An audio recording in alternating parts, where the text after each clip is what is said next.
Au sein de notre écosystème, les inondations nous rappellent que nous ne sommes pas vraiment maîtres et possesseurs de la nature. Les rues bondées d'eau, glissements de terrain, habitations détruites, pertes en vies humaines et matérielles, les caprices de ce phénomène naturel ne cesseront de bouleverser les vies. Chacun s'y prend à sa manière pour expliquer les inondations au regard des émotions que cela peut provoquer. C'est une question qui mobilise beaucoup trop d'émotions. À ce sujet, je voudrais dire que les inondations sont un phénomène tout à fait naturel. Il y a toujours eu des inondations depuis que la Terre existe et il y en aura toujours. Il y a des inondations au Cameroun comme il y en a partout ailleurs. Oui, professeur. Donc, les inondations ne sont pas du tout un phénomène accidentel. Pourquoi? Parce que les inondations sont prévisibles. On sait de façon cyclique quelle est l'organisation des saisons. Il est tout à fait pensable qu'on ait une inondation en saison sèche, en pleine saison sèche. Donc, puisque les saisons sèches et les saisons de pluie alternent selon le même rythme, avec évidemment quelques situations liées au changement climatique, mais on sait à peu près à quel moment on a la plus grande probabilité d'avoir des inondations et à quel moment cela est presque impossible. Donc, je voudrais qu'on sache que les inondations, il y en a toujours eu, il y en aura toujours, il y en a partout et elles sont prévisibles. Ayant dit cela, c'est quoi l'inondation?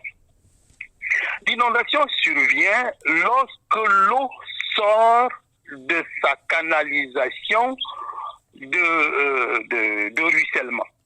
Lorsque l'eau ne suffit plus dans son lit, déborde dans ce lit-là et se répand dans l'environnement. Là encore, c'est un phénomène tout à fait naturel parce qu'il y a des moments où le débit d'eau et la quantité notamment de l'eau est telle que celle-ci ne peut plus se contenir dans les canalisations, soit naturelles, soit artificielles, qui sont là pour la conduire. Seulement, les débordements des débits d'eau deviennent dangereux lorsque les vies humaines et les dégâts matériels s'ensuivent. Le problème survient dès lors que ce débordement de l'eau met en péril les vies humaines et les biens des populations.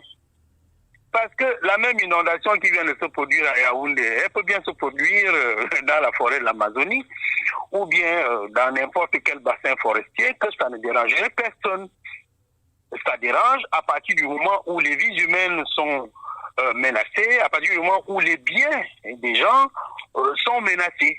C'est-à-dire à partir du moment où l'eau envahit l'espace qui est occupé pour des raisons qui n'étaient pas prévues pour l'eau, tout au moins pour cette eau-là, de cette façon et à cette quantité. C'est à ce moment que les inondations préoccupent. Les débits d'eau trouvent leur origine dans les facteurs inhérents à la nature. L'action de l'homme peut être mobile qui vise à troubler les débits, mais cela reste des causes provenant de la nature elle-même. Naturellement, il y a des facteurs naturels et je dirais des facteurs anthropiques, mais beaucoup plus d'aggravation des conséquences. Les facteurs naturels, c'est la présence de l'eau en quantité abondante. Autre facteur naturel, c'est la présence d'un sol imperméable. Parce que vous savez, quand la pluie tombe, ou bien quand l'eau tombe, si le sol est poreux, l'eau va s'infiltrer, une grande quantité d'eau va s'infiltrer dans le sol. Et pour que le sol soit poreux, tout dépend maintenant de la texture et de la structure du sol. La texture fait référence à la taille des matériaux qui composent le sol, alors que la structure fait référence à l'agencement de ces matériaux-là. Alors, si c'est des matériaux qui sont grossiers, qui laissent donc beaucoup d'espace, qui sont donc grossiers et dont la structure est telle qu'il y a beaucoup d'espace entre les particules, l'eau va s'infiltrer beaucoup plus facilement. Et si l'eau s'infiltre, si la quantité d'eau qui s'infiltre est supérieure à celle qui va ruisseler en surface et il y a beaucoup de chances qu'il n'y ait pas d'inondation parce que l'eau va s'infiltrer. Bon, or, vous avez maintenant des sols comme des sols argileux. Vous savez, l'argile est tellement compacte qu'elle ne laisse pas passer de l'eau. Oui, vous avez des sols argileux, vous avez des sols argilo-sableux, c'est-à-dire qui ont beaucoup plus d'argile que de sable, ou bien sablo-argileux, ou de toute façon, dès qu'il y a la présence de l'argile dans le sol, l'imperméabilité de ce sol devient tout à fait relative, parfois nulle. Et quand le sol n'est donc pas perméable, bien évidemment, l'eau ne peut pas s'infiltrer, elle va donc couler, elle va donc ruisseler. Et c'est en ruisselant que l'eau là va donc rencontrer les installations humaines, parfois les êtres humains, les êtres vivants de façon générale, que ce soit les végétaux, les animaux, au sens des bêtes, et les animaux au sens des hommes. Lorsqu'un sol est perméable, il est normal que par l'action des précipitations, l'eau ruisselle de manière fluide et plus vite encore si les pistes de circulation sont ouvertes. L'eau ruisselle des points les plus élevés aux points les plus bas grâce à la configuration de la pente. Ce principe naturel de l'eau a poussé les humains à mobiliser des moyens de résilience aux inondations. Je peux vous dire que les lacs qu'on a eu à Boya dernièrement ont eu il y a eu des conséquences, d'accord, mais ces conséquences ont été, amoindries par le fait des obstacles qui se trouvaient sur les pentes. Parce que si ça avait été des pentes totalement nues, on aurait eu des conséquences beaucoup plus catastrophiques que celles qu'on a eues. Oui, donc, je me résume, les précipitations, la nature du sol en termes de texture et de structure des matériaux, la pente, sont autant de facteurs naturels qui provoquent l'inondation. Mais il y a les facteurs anthropiques, pas d'inondation, mais on peut même dire oui, même pour les inondations, mais aussi pour l'aggravation des conséquences. D'abord, en termes de facteurs anthropiques d'inondation, vous avez l'imperméabilisation du sol. Lorsque vous allez partout, vous cimentez partout, par l'habitat là où il ne faut pas, vous rendez dans le sol imperméable. C'est-à-dire que vous favorisez et vous accélérez le ruissellement de l'eau en surface. Et ça, c'est l'action de l'homme. Lorsque maintenant vous construisez là où il ne faut pas, lorsque vous ne respectez pas les mesures d'assainissement, ce que vous êtes en train de faire, c'est que vous ne provoquez pas l'inondation, mais vous accentuez les conséquences de l'inondation. À l'observation, les facteurs naturels, bien qu'imprévisibles, ne semblent pas plus dangereux au sein de l'écosystème naturel et social que l'action de l'homme. Les constructions et le système urbanisme sont des pentes assez favorables pour le phénomène d'inondation. Le réseau hydrographique de la ville de Yaoundé se trouve en forme dendritique, c'est en forme des doigts de la main. Ouvrez votre main, écartez les doigts de votre main, vous verrez ce qu'est le réseau hydrographique de Yaoundé. Presque toutes les rivières de Yaoundé viennent se retrouver au niveau de la poste centrale. Se jettent dans le Fundi, qui est dans le cours d'eau principal de Yaoundé. Or, qu'est-ce qui s'est passé? Il s'est passé que le Fundi, dans son passage centre urbain, a été enterré. La rivière a été enterrée et toutes les rivières qui sont ses affluents ont été enterrées au niveau du centre-ville de Yaoundé. Là n'est pas le problème.